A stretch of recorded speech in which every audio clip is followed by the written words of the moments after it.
Hi everyone, thank you so much for joining us today. I'm Davina and I am representing UCL, and I'll hand it over to Ryan. Good morning, everybody. My name is Ryan Carroll. I am with Johns Hopkins University in Baltimore, Maryland in the United States. Really excited to be here with you all. I've been with Johns Hopkins for about 7 or 8 years in their admissions department. I've been reading international applications for about the past 4 years or so. So really excited to talk to you all about the larger landscape in the US. And my name is Sage, and I am the Assistant Director for Development, Market Development and Partnership Management at the University of Toronto. I like to joke that I sold my soul to the university. I've been there for almost 20 years now, so walked in, never walked out.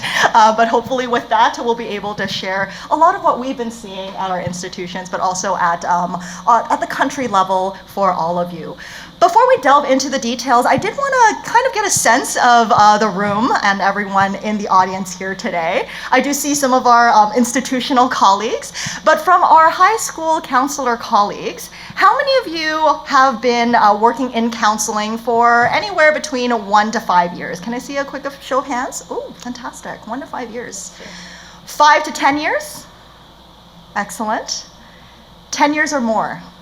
Wow, amazing. So first thing I do want to ask is please be forgiving. We are giving a very general overview of our 3 countries represented here today, but also we do want to push forward the message that there will always be exceptions. There will always be individual institutional differences. So that's something that we hope to encourage all of our students to keep in mind when doing their research and when you're having these conversations with your students looking to pursue education at one or more of our countries. So without further ado, Canada, US, UK, all fantastic destinations. And we know that students these days are casting very, very wide nets. They're usually considering institutions at one or more of our countries represented here today. So how do we, as educators, as counselors, help our students prepare the information, those application packages, and the procedures needed to really maximize those applications and to get into the institutions that they want? So what we've done here today is really kind of break down that kind of journey and that kind of consideration into 5 major categories that we'll be sharing with all of you. The first one being the types of education and institutions in the 3 countries. So I'll turn it over to Ryan to start it off. Yeah, thinking about students casting a wide net, in the United States, there is certainly a very wide selection of universities for students to be considering. We have over 4,200 colleges and universities in the country. Some of the top universities in the world are located in the United States. And there is quite a diversity in what experiences at those schools are going to look like for students. Schools could be in very different climates. They can be in very different types of urban or rural settings. And so it is important as students think about what they want to get out of their education in the United States, they're being honest with themselves about what type of environment they want to find themselves in for 4 years. There are schools that are located in the hearts of cities, schools that are located far out into the countryside that are a bit further from other things to do while they are studying abroad in the US. There are schools that are a little bit of a happy medium between those, schools that have access to a lot of great surrounding resources, or schools that might be a little bit more inclusive of a community. A lot of schools in the United States are residential. Students are going to find different levels of school spirit, different levels of perhaps academic commitment, different levels of resources available to them. So it is important as they're going through this search to really think about the experiences they want to get out of college, whether that's in the classroom or outside of the classroom, and making sure the schools they're looking at have those types of experiences that will truly make them happy while they are students there and that will benefit once they graduate as well.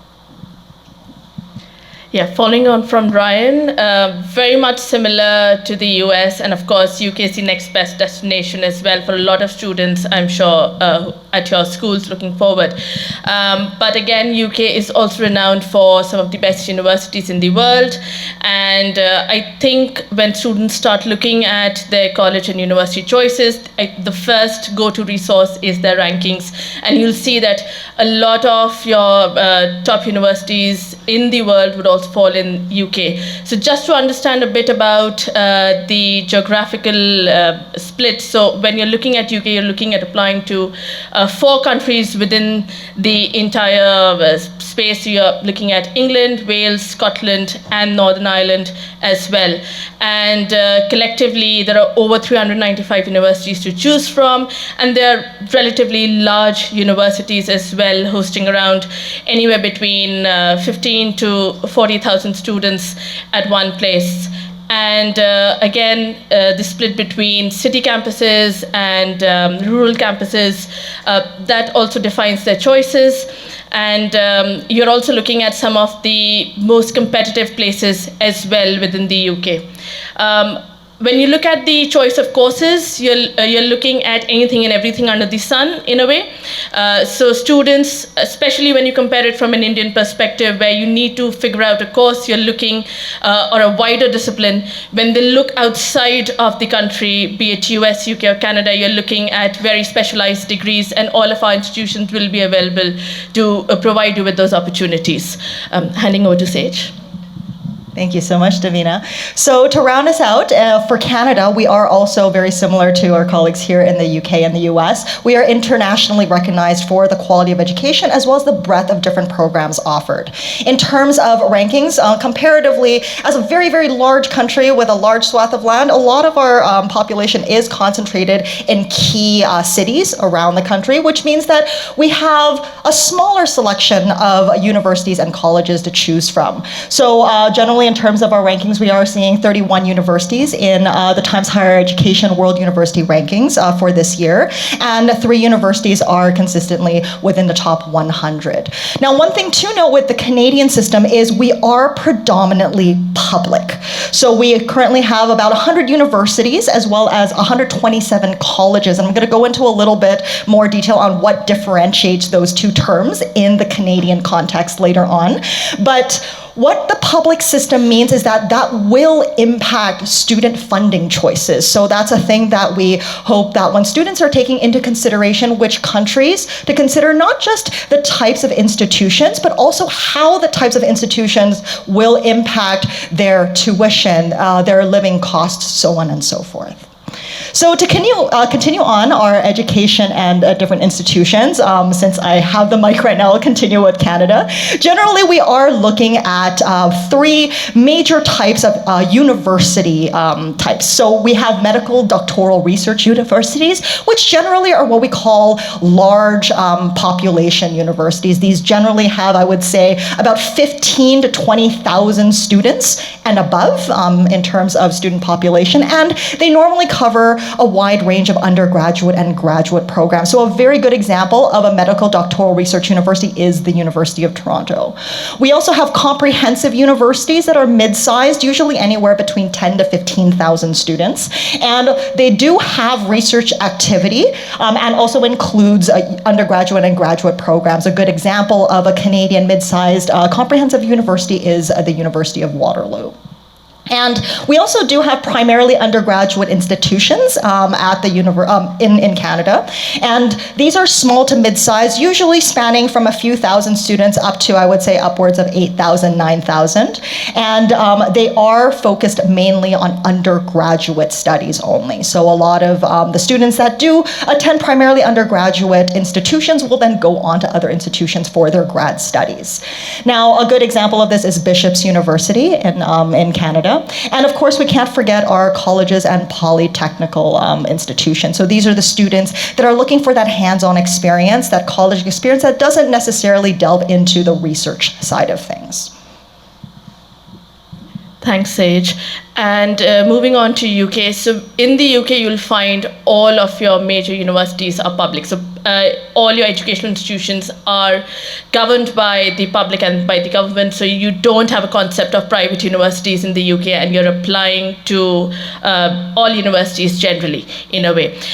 Speaking about, as I touched upon, city and rural campuses or campus universities. So generally, most of your leading universities will be, if they say they have a city-based campus, they're right in the middle of the city center. And while it may not be a closed campus. You'll have all your different departments and schools spread across the city center where students may need to move around or shunt around buildings within the campus. But when you say it's a campus or it's a closed campus, they're generally outside of the city. So a good example would be University of Warwick or Kiel. So if any of your counselors have visited, you would see a notable difference in terms of their location and their accessibility as well. In terms of the types of institutions too, you have Russell groups, and a lot of you would have also heard about post-92s. So Russell Group is a group of 24 universities, world-leading universities, who focus a lot on research output. So one of the main things that UK universities are looking at is not just about your teaching framework, but also in terms of the research framework, and that decides as to how much funding or how much grants are they available to give out to students, not necessarily at the undergraduate level, but also when they move on to further studies. Post-92s is a generalized term that we use for a lot of polytechnic universities who later got or received their university statuses, and that happened post the year 1992, so a lot of your modern universities in the UK will be classified under that category. And while some require specific subjects and grades, generally from an international outlook, UK universities are very much open to whichever national or international curriculum that students are following. But you'll also notice there's something called the tariff points, which basically relates to UK-based evaluation programs wherein they're given grades, and UCAS, which is the application body, gives you a conversion in terms of how much, a numerical conversion as to what that grade would stand for.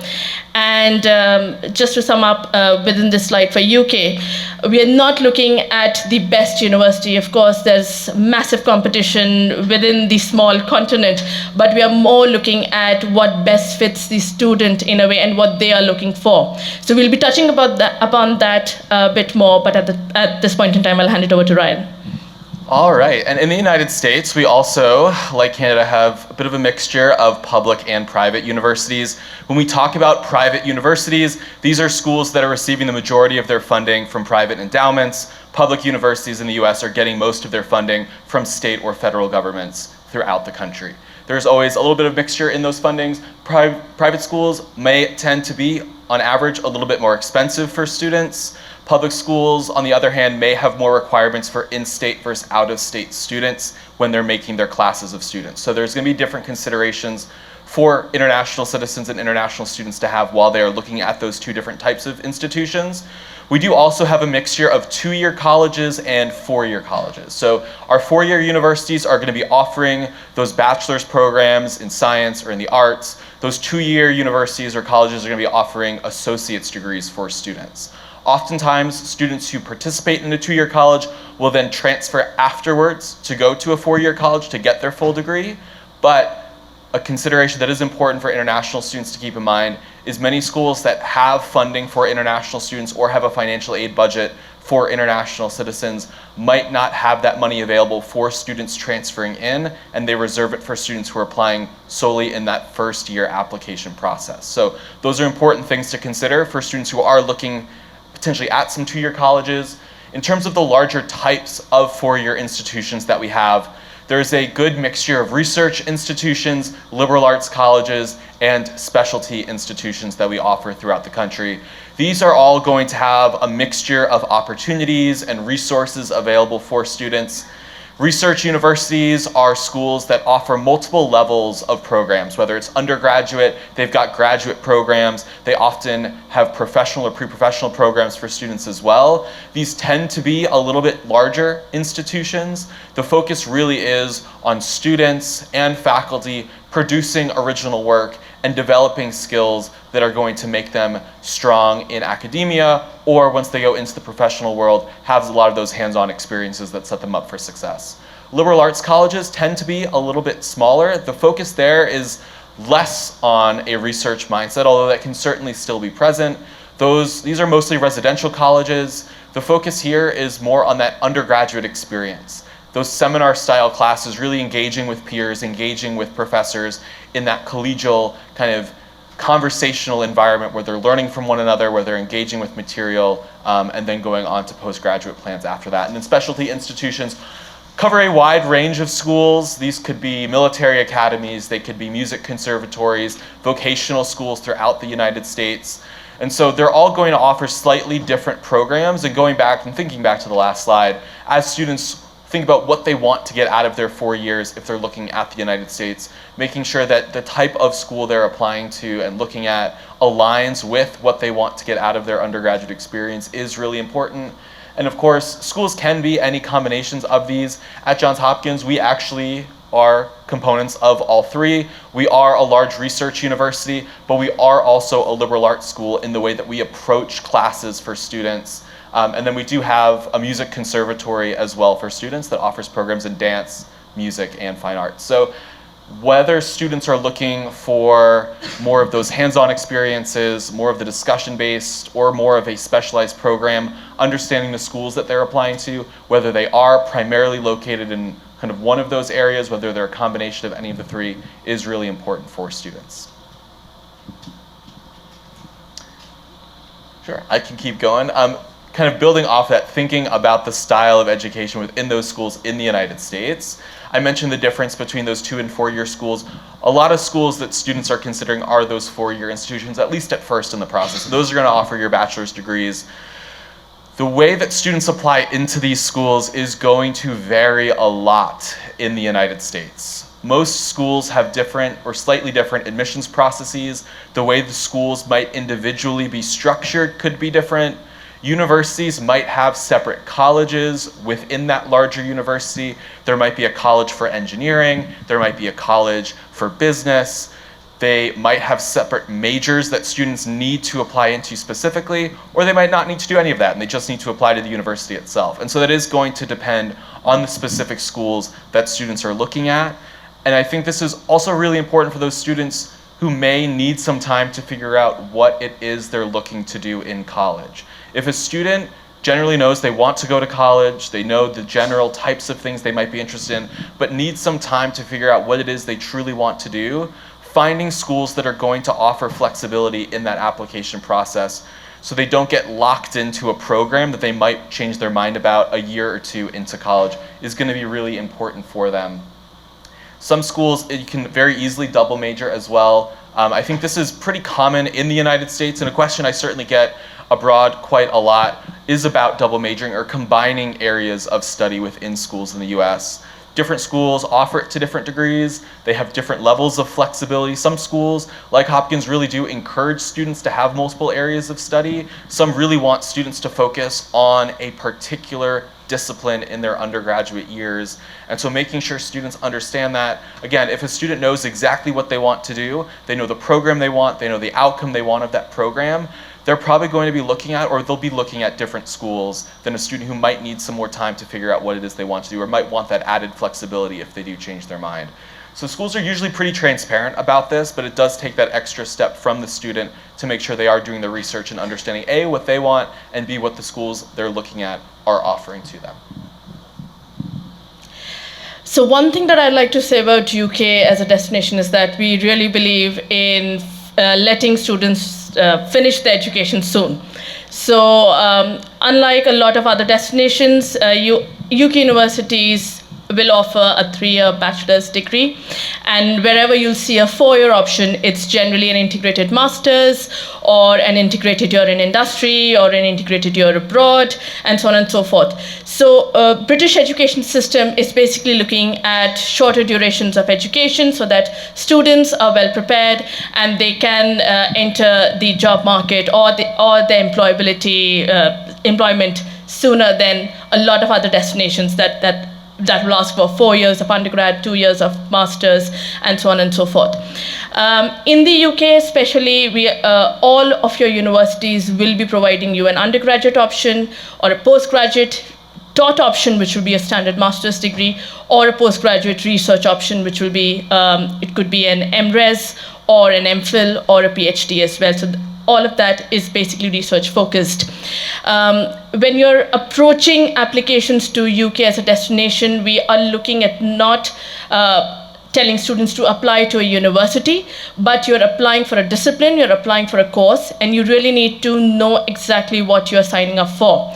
So we do not give students an opportunity to enter undecided, or your first year of education is generalized, where you'll still explore and you'll get to know as to what you want to specialize in. When students are applying to any of the UK universities, they are choosing their so-called major or their focus or the course subject, and they will be studying that for the entire duration of 3 years. They do not have an option to bring down the years of education. In fact, but they will have an option to convert or extend their 3-year education into a 4-year through either integrating it with masters or getting a job placement, or even taking paid research opportunities as a TA-ship or a RA-ship as well in some cases. We also look at like a very focused education model, and so when you compare it again, I'll give you a comparison within the Indian system because that's the easiest to build parallels. So when you're looking at honors courses in India, that's exactly what you're getting in the UK as well. So you are becoming a master of the discipline right from the start, right from day one. Your standard hours or your standard mode of education is generally not like having back-to-back classes all day every day. We work on a lecture and tutorial kind of a model where during lectures it's generally the professor addressing a group of 100-200 students who will be sharing the same module, but students will be given personal one-on-one time when they're broken into groups of 15 to 20 students during the tutorials. So depending upon how many modules you're doing in a semester, you'll have those many lectures and tutorials every week, which basically means that whilst you're not doing a lot of classroom study, students are expected to do a lot of self-study, a lot of coursework, independent research as well, and that's going to decide how well do they perform on their coursework and on their degrees as well. There are various modes of assessment that we look at. So it's not just a simple end of semester paper pen test, what generally a lot of Indian students are used to as part of their high school journeys. But we are looking at a holistic way of evaluation as well. We are looking at not just your proficiency in your end of semester exams, but probably your classwork, how engaged you are with your peers. There'll be a lot of peer reviewing happening. There will be flipped classrooms, there'll be poster presentations, or just simply writing one piece of research, a shorter research work as well as part of your modules. Of course, when we say all of our universities are very much research oriented, and especially if students are looking at Russell groups like UCL or Cambridge, Imperial, Oxford, so on and so forth, almost all your universities have a mandatory dissertation element, which happens in the last year of your education, and that is a significant research work that students need to pick up if they have to graduate with the proper degree. So overall, while we do say that we are looking at holistic development, when students are applying to UK universities, we are very much interested in knowing how well can they adjust to the academic rigor that UK universities have to offer, and how well can they thrive in the competitive environment as well. Handing over to Sage. Thank you so much, Davina. One of my favorite things when I talk about this slide is to come after my colleagues in the US and UK, because Canada is a really fun combination of both of these two countries. So firstly, again, many of you might have noticed that the word college and university sometimes are used interchangeably. So in Canada specifically, there is a distinct difference between college, polytechnics, and universities. Again, colleges tend to have that more historical certificate. More and more colleges these days will be offering degree programs.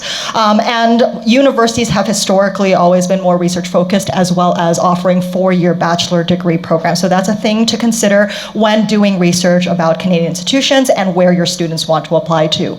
Now, in terms of application to Canadian institutions, the grand majority of Canadian institutions do require students to pre-identify an umbrella area that the students have to go into.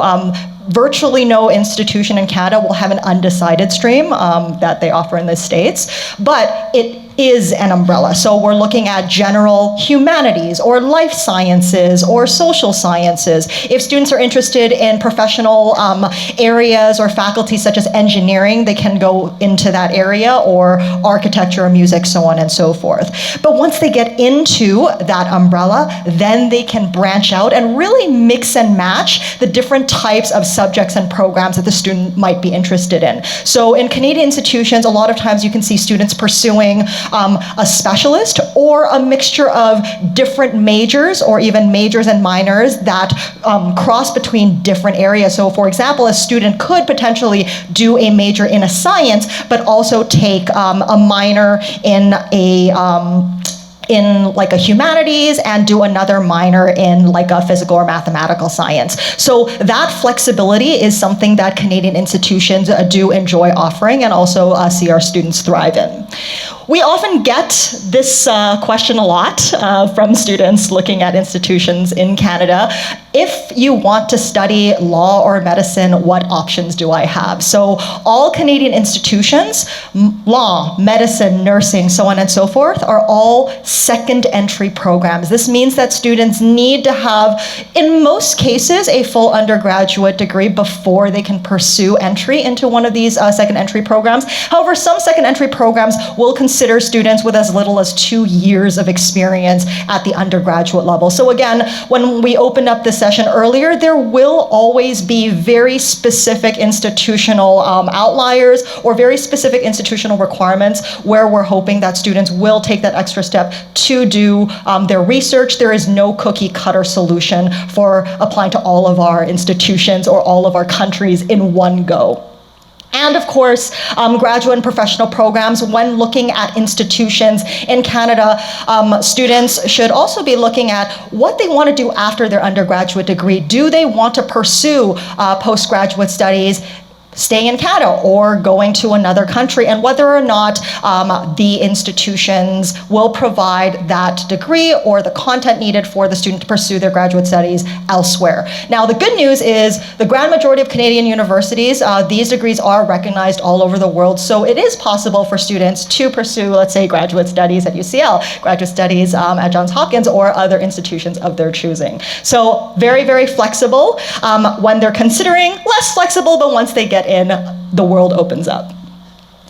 So another major area that we hope that your students will consider when doing their research on which country to apply to, or the countries that they want to consider, is experiential learning. So this is extremely key. I'm sure all of you have had parents and students come to you regularly and say, what program should I study to guarantee me so-and-so job, right? Or what types of jobs will I be able to gain access to if I study so-and-so program? So we're hoping that by providing kind of this navigation, this will help you talk to your students when talking about the types of experiential learning that they'll gain access to in our various countries. So for Canada, we are very well known. Oh, what is happening here? Hello? There we go. So in Canada, we are very much well known for providing that hands-on experience, and this can come in a lot of different modes, methods, and terminologies. A lot of students will hyper-focus on the term co-op, which stands for cooperative learning. However, it is important to note that experiential learning doesn't just come in the form of co-op. It comes in different internships, it comes in different volunteer opportunities, professional experience year programs. Different institutions will have different modes and methods of providing that hands-on experience to students. So it's very important for a student to know that when they're doing their research, identifying which institutions and which programs they want to pursue, to also look at the types of hands-on experience needed. The types of hands-on experience. This is very odd, apologies. that the program can provide to them. It doesn't mean that if a program doesn't have co-op listed as part of its offerings, that the student will not have experiential opportunity. That is not the case. The grand majority of Canadian institutions will have some form of that hands-on experience to help them build the skills that they need to not only succeed in the program that they're studying in, but also prepare them for the future, whether or not it's further education or entry directly into the workforce. There's also a lot of international opportunities. Canadian institutions are very recognized around the world, and we do very much value partnerships with international institutions as well. So it is our hope that students that consider Canada will also take the time to do exchanges, outbound externships, exchange programs to really take in that international and global experience. And of course, we can't forget research. So a lot of institutions, particularly those that are medical doctoral research, will also have a lot of research that is directly embedded in the courses to introduce students to that practical experience, and they can do that as early as their second year to focus on specific research programs and research processes. So similar to Canada, of course, even UK universities focus a lot on your experiential learning. Now, while I might have talked about a lot of research embedded within the course, but that's not the be-all and end-all of things.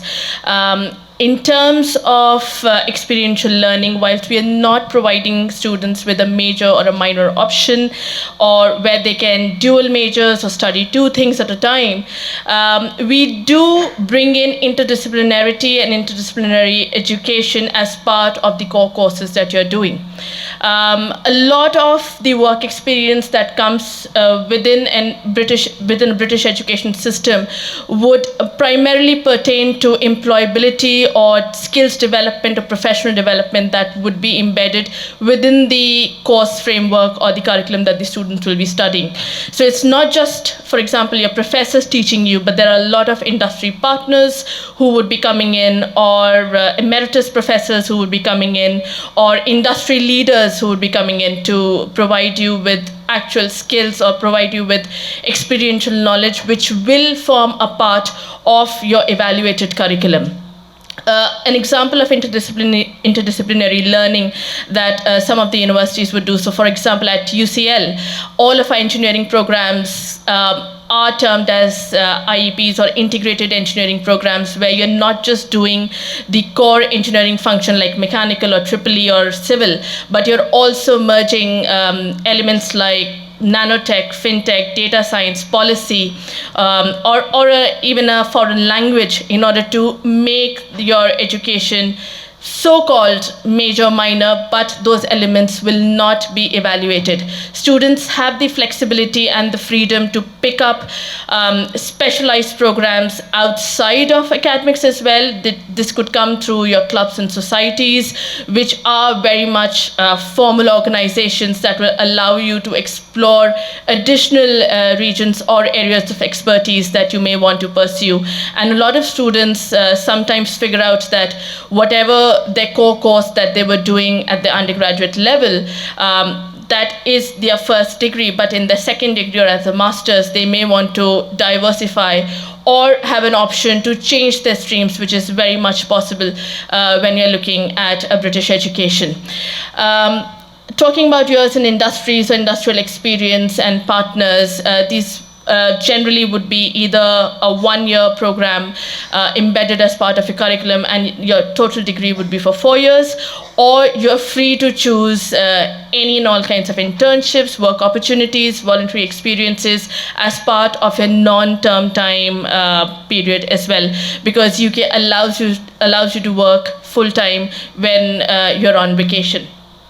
In terms of international opportunities, almost all UK universities have plenty of partners all across the world, and students have the option to take up a year abroad, a semester abroad, a summer abroad, and it may not essentially be an academic undertaking. It could be an experiential undertaking or a youth program or a youth delegation, just to enhance their experience and their skill sets that will contribute and complement the core course that they're doing.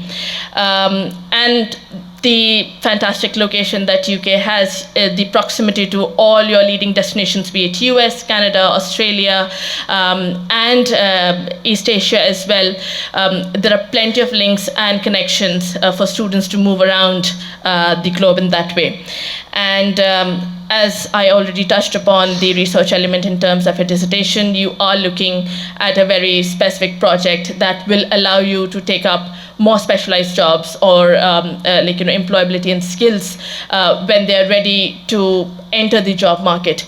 One more thing that I would like to touch upon would be the importance of careers and employabilities. So whilst I speak, I think, on behalf of everyone here that you will not receive campus placements, especially in the terms of Indian context, where students graduate and simply get a job after an interview or so.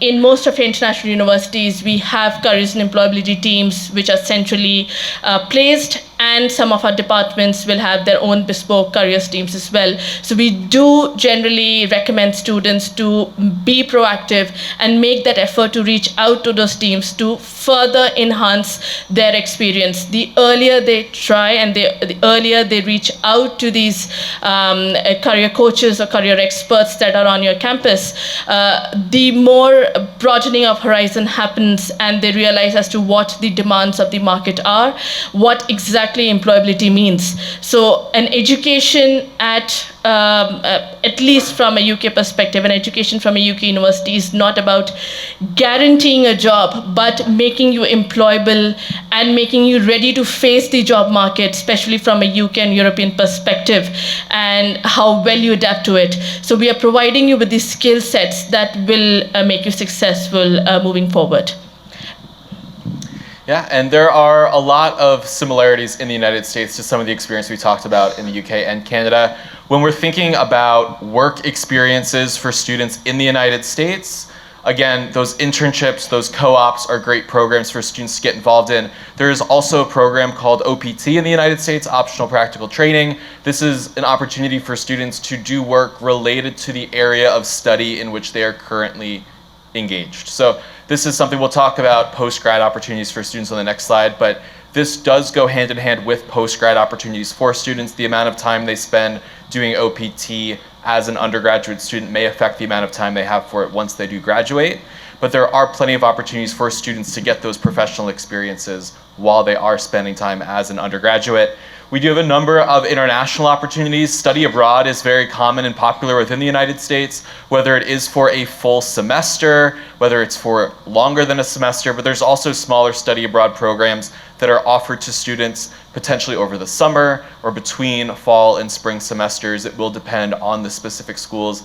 Typically, schools in the US will not add extra costs for study abroad experiences. It'll be pretty similar to what the traditional tuition cost would be for the semester at that university, even though they are studying abroad. Financial aid, if a student does have it, will also typically translate to that study abroad experience. So universities will adjust their financial aid packages to reflect the needs of that study abroad program that a student has. Research is something that I end up talking a lot about, but it is a very common hands-on approach for students in the US as well. There are a couple of different ways that students will engage in research experiences. Many classes in the United States may have a built-in research component to it. This is more about the skills building part of doing research. This is oftentimes under the supervision of a professor. This is especially common in first or second year courses at a university in the United States, getting students to have that introductory experience to asking original questions, to thinking about challenges that might exist in the world and how they might go about solving that. But students can also do more official research with professors, with research teams at universities, or they can do their own independent research if they have an original thought or idea or question that they want to try to solve. Each school is going to have different funding availabilities, different processes for students to engage in these experiences, but when students are looking for schools that offer these types of experiences, there are a couple of different ways that they can go about it. Different schools might have it. I know I talked about the difference between research universities and liberal arts colleges a couple slides ago. Students can still do research at liberal arts colleges, but there just might be a difference in the amount available or the amount of funding that is available for students. So if they are interested in doing research, they can still certainly go to a liberal arts college, but they should just be aware of potentially any limitations that exist when it comes to some of those hands-on experiences. Which is a kind of great segue into those kind of like before and after graduation points for us. So for students in the United States, schools will offer different levels of financial aid assistance. Some of the more selective schools will typically offer up to 100% of demonstrated need in the financial aid process for students. What this means is students will, if they apply for financial aid, submit a couple of different pieces of documentation. Typically for international citizens in the United States, that will be the CSS profile.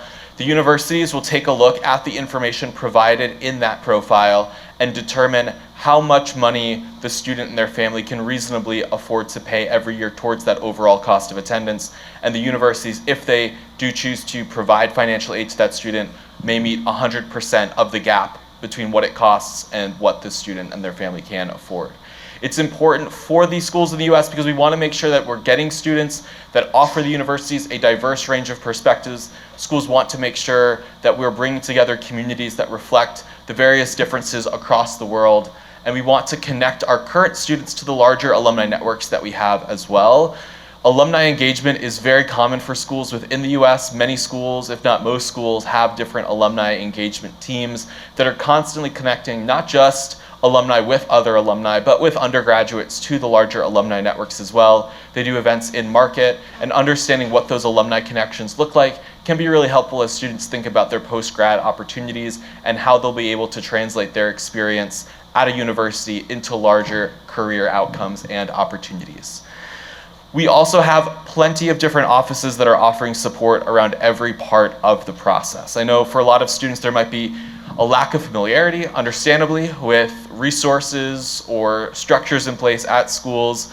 Most schools in the US do have very dedicated teams designed to support students, especially international students who are coming from abroad to study at the school. These are offices that may help students with a lot of parts of the enrollment process, with the current undergraduate process, but also with the postgraduate process, connecting them to work opportunities in the country or abroad, connecting them to alumni that live in their respective countries, and making sure all documentation is taken care of. So different universities, again, will have different levels of support in these areas, but it is really important for students to know that there are supports once they get to schools in the United States. And as they're going through the college search and application process now, a lot of schools will provide resources that help them, but Education USA is also a really wonderful resource for students to use who are considering applying to the United States. If they're looking for more information on what that larger application process looks like, if they're looking for information on what schools might be generally in the wheelhouse of what they're looking for, in addition to talking to schools themselves, Education USA does a really great job. I've already touched upon the internships, industry placements available, but just to give you an overview of the visa and your work allowances. So students in the UK are allowed to work for up to 20 hours during term time, which again, in terms of the kind of jobs that they can do, so there are no restrictions whether they need to be on campus or off campus. They are free to work with the university, they are free to work off campuses as well, but we do recommend, especially for universities, at least like UCL, that students are restricting their work hours up to 15 to 16 hours per week, because there is a lot of coursework and self-study that needs to be completed as well within that time. However, having said that, when you are on vacation during summer or during Christmas, you are entitled to work full 40 hours, and that's the time where students actually look at specialized internships or specialized work opportunities which can relate to the course or to the degree that they're doing. And as per the current guidelines by the government, so we do have the graduate immigration route visa still in place, and as some of you might know, that with the new Labour government, the government is pretty much welcome, and they've launched a We Are International campaign, which which basically has assured that the 2-year work visa, a post-study work visa, is here to stay. And once the students graduate, they are not bound by any employers to seek sponsorship. So basically, once you graduate, you are free to take up any and all kinds of jobs across payment spectrum.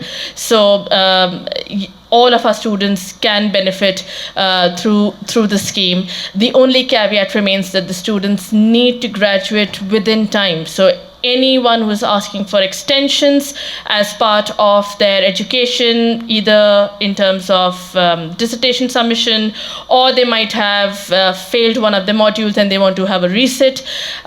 Any delay in the timeline, in the regular timeline of graduation, will lead to delays or possibly not having the post-study work visa being issued.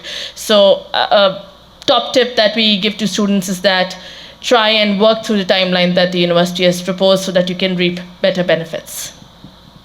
Great. And last but not least, for Canada, we already touched upon the experiential learning available for most Canadian institutions. When your students are doing research on Canadian institutions, one of our biggest piece of advice is really to look into the types of support systems that our institutions provide. Does this institution have dedicated licensed immigration advisors to support your journey leading up to entry into the university, but also during your studies at the university as well as after? So that is a really big resource to look into when doing the research. The student study permit for Canada does allow students to work while they are studying. So they are usually allowed to work on or off campus, and also allows them to work full-time during the summer, which is a fantastic way, again, to build that experience and to earn some money during the duration of their studies. In Canada, we also have the postgraduate work permit, PGWP, that allows students the opportunity to stay in Canada up to 3 years after graduation from any Canadian institution. Now, the great thing to note, again, is Canadian education really does provide students with that hands-on experience, knowledge, and skill set, not just to succeed if they choose to stay in Canada, but also go out anywhere they want in the world afterwards to expand their horizons and to really put those skills to work. Great resources for our before and after graduation support systems include the IRCC as well as EduCanada. So those are great sites to bookmark and share with your students when they're looking at Canadian institutions. So the fun part, we're going to go over this really quickly because, again, there will be variations for each institution. But as a general overview, Canadian applications are extremely straightforward, and it's a simplified application process. Some provinces, like the province of Ontario, where my institution is based, will have a general application. For example, the OUAC, Ontario University Application Centre, it is biometric in nature at that stage. It doesn't actually take into consideration any of the students' academic history or transcripts. So it is a platform that allows the student to notify all the institutions they are interested in that they want to apply, and then allows the institutions to give the students their necessary next steps to submit the actual meat of the application, which is their documents, their English proficiency test scores, so on and so forth. Now, in terms of admission consideration, the grand majority of Canadian institutions will share with you that we are merit-based. So academics will come first and foremost as our core consideration. Now, there will be some universities or some programs specifically that may ask the student for a supplemental application. So this is key for students that are applying to Canadian institutions to really follow the instructions that are sent to them individually. One of the reasons why we were holding this panel today is to give you an overview, but also share the fact that there is no cookie cutter solution. So many times, and we were laughing about this earlier, where a lot of times students want that one solution where they prepare just one package and they're able to copy and paste it to every single institution. Unfortunately, it doesn't work that way. So a great way to really map out that application journey is to take those 5 major categories that we talked about today really break down what the students' priorities are, what type of institution that they're looking for, which institutions check off those boxes, and prepare their application timelines and the necessary documents to be able to identify what can be replicated across all of our different countries, but what also needs to be prepared on top of that. So hopefully this gives a really basic but good foundation for your students to start that journey. And last but not least, in terms of admission timelines, grand majority of Canadian institutions are a one-time intake every year during September. However, there are institutions which may have a fall and winter intake, and some institutions have 3 intakes, so fall, winter, and summer. So again, making sure that the student is aware which institutions only have 1 intake per year, be prepared for that, and then potentially align that timeline with institutions that they're applying to in the UK and the US as well. All right. All right. Speaking of cookie cutter, holistic admissions is the primary way that colleges make decisions in the US. It's also a very simple, straightforward, not confusing at all process for students. But when we think about the admissions process in the United States, it is a little bit different from some of my colleagues up here on the stage. There are a lot of considerations being made by colleges in the US when we are looking at student applications. I think something that's important to keep in mind for you all and for students as they're looking to apply to the US is that colleges and universities in the United States really are receiving many, many applications, and they're trying to build a community of students on their campus that reflect the larger values and mission of that university. They're trying to bring together very different experiences and perspectives to create a community that is going to ultimately lead to the greatest educational outcomes for students while they are enrolled at those schools. I say all of that because that's really what we think about as we're going through a holistic admissions process. What holistic means is we're looking at every single part of a student's application. We're really trying to get this most comprehensive view of who a student is, not just academically, but also in terms of the contributions they're making to the community around them, the values that they have, the way they approach problems and social interactions and work with others. These are all things that we care about in the admissions process in the United States, which can certainly be a little bit frustrating for students because there is not necessarily a step 1, step 2 answer in terms of how to get admitted to schools across the country. So it is really important, A, for students to do their research and understand what makes the schools they're looking at distinct, what makes those schools tick. They really should work hard to understand why a school is the way it is. The more they understand the schools that they are applying to, the better they're going to be able to incorporate those things into their application and show that they are a strong match for the schools that they are applying to. We look at a lot of different components in the application. Every part of the college application in the United States is providing a very different piece of evidence that helps admissions committees understand different aspects of who students are. When we're opening up those applications, we are coming at it from a perspective of we at this moment know absolutely nothing about this student. We're using the pages of that application to piece by piece gather evidence to understand who that student is. So when we're looking at transcripts, we are seeing a very small part of that student's academic experience, the classes that they're taking, how they're challenging themselves, how they're doing in those classes. But that alone is not the only part of the academic part of the application. We're also seeing those test scores that students are submitting. We're seeing letters of recommendation from counselors, from teachers, to understand what a student is actually like on a qualitative level in the classroom, in the school environment. And all of that is coming together to form a larger picture about who a student is academically. But that also in itself is not where the application review ends for these students. We're looking at their activities list, we're looking at their essays, really getting a deeper sense of who they are outside of the classroom, trying to visualize who they'll be on our college campuses. So this process, it is quite a bit less straightforward perhaps, but it is one that is truly designed to understand a person, to understand a student, and how that student is a good match for the school, and make sure that they are going to thrive in that community. I tell this to students all the time. I know there's a lot of pressure on certain parts of this application. When schools are doing holistic admissions, they are never seeing just one of these components and stopping the review right then and there. They truly are looking at every single part of this application. If a student feels like one part of their application is not the best reflection of who they are, it's important for them to understand there are plenty of other parts of that application where their best selves might be shining in slightly different ways, and encouraging them to be strong advocates for themselves across these different components. If we're not getting a lot of great information from one of these components in the application, we very well might be getting that from a different part in the application. So it is important to us. We do read every single part in the US admissions process. The goal is to understand a student, who they are as a person, the skills that they have, the mindset that they have, how they're going to be contributing members of the community that they're hoping to join.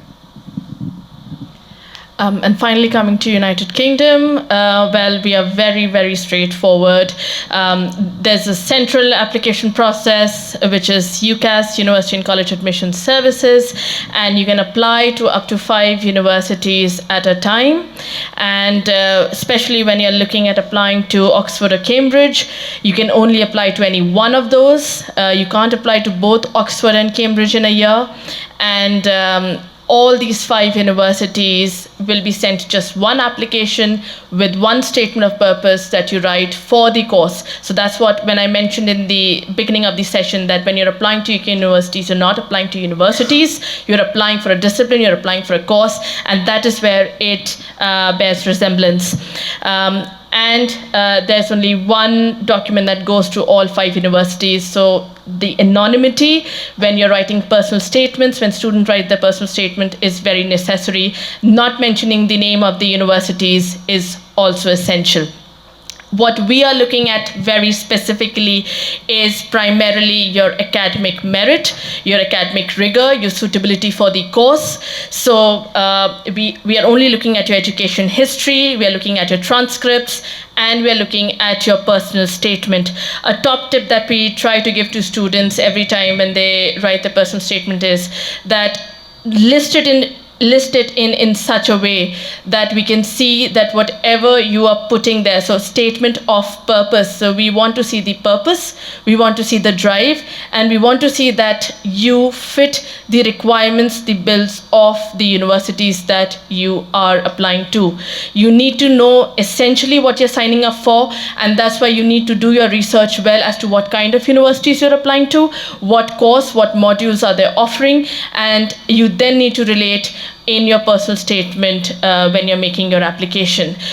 We do not look at activities unless they make sense to the course that you're applying for. So when we say activities, we do not call them extracurriculars, but we call them supercurriculars. So anything that a student does outside of classroom or outside of academics that makes sense or can complement the course that you're applying to, that is what we are looking at. Again, we don't want you to simply tell us as to what you have done. We need you to show us what you have done, what skills you have gained, what learning outcomes have you attained, and what value addition is it making onto your application. Personal statement is the only document that basically provides us with the window to know exactly who the student is as a person and whether they fit the vibe of the university in a way. We are not looking at SATs and ACTs. We are not looking at any additional tests unless otherwise specified. Some universities like Cambridge, Imperial, Warwick, LSE may ask you tests in math or in engineering, but please check the requirements carefully. For majority of the UK universities, except for English language requirements in some places, you are not looking at any additional tests. It is also advisable sometimes not to include SATs, ACTs because it is not a UK requirement. While universities like UCL, we may be able to consider only if it is a perfect or a near perfect score. Some universities may take it as detrimental to the application, where they'll get a sense that the student has a backup option in the US and may give them a rejection. So please do your research carefully and check with counselors as to what their take take on SATs and ACTs are, and whether students should be mentioning that on their personal statements or not. And again, please check the deadlines carefully. Early applications are always recommended. Applications for UCAS start in September and can go up till June for international students. But certain universities, especially like UCL, we have a hard deadline on the last Wednesday of January. And if you're applying for medical or clinical courses, or if Oxford or Cambridge is on your list, your hard deadline is 15th of October. So please make sure that you're doing your due diligence before picking up any of the applications. And then, of course, everything can be tracked and responded and researched through the UCAS portal. So we've been told that we need to wrap up the session. So I'm just going to very quickly go over the concept of highly selective and what that means. Again, back to the cookie cutter analogy, there is no cookie cutter for applications to universities in the US, UK, and Canada. The most important thing to note, and we know that students will often come to you, our colleagues at various institutions across our 3 countries, and ask us, what exactly are you looking for? What is your cutoff? There is no set answer to that. Even from a case study comparing our 3 institutions here today, you'll see that we look at such different items that define highly selective and the types of students that we're looking at. So all is to say, when your students are looking at the types of institutions, really do map out those 5 categories that we went over in terms of the types of educational institution, the type of educational style, what is available to the student in addition to their academics in terms of their hands-on experiential learning, what do they need to do before and after their studies, and where they want to go afterwards, and factor all of that in when planning out their applications, as well as preparing those application packages. There is no copy and paste across the 3 countries, and really do focus on what the student is looking for, what their priorities are, and what documentation and information they need to do. So with that, I know that they're giving us a little bit of a wrap up right now. I do see a question there. Maybe we have time for maybe 1 or 2 questions? Yeah. Yes. Very good morning and Jai Hind. I'm Dr. Anupam Mishra from Varanasi. Lovely to meet you. Thank you for being here. I was especially looking forward to my, CBSE school children to move forward and take admission into the colleges, countries abroad. But once I sat down to attend the like changing landscapes and getting to know more about the universities. So as the head or as the leading, the principal of the school, probably I may not be so focused or oriented towards the kind of explanation you all did. So who is going to handhold the schools who are looking forward? What is the connect with us, a permanent connect with us, which will keep on diverting our attention now? This is the time your children should be applying for the form and working towards abroad. Because otherwise this whole exercise goes futile. Whatever we learn, we may go and talk to our counselor, we may talk to our teachers who are taking PGT classes, but I don't think they are also going to be able to orient the students as well as their parents. Because the growth mindset is also... Yeah, just in interest of time, ma'am, sorry to cut you short, but that's where we come in. And that's what we are here to handhold and guide your counselors. I'm sure you must have a counselor in your school, so they can always get in touch with us for any queries, anything. We are there. Do we have your connect or the mail Yes, or the phone so number with probably, yes. So you'll be able to get everything on the app, IC3, and you can connect with us anytime. And the school fairs as well. And we are having the school fair, so we'll have a university exhibit. You can come and meet.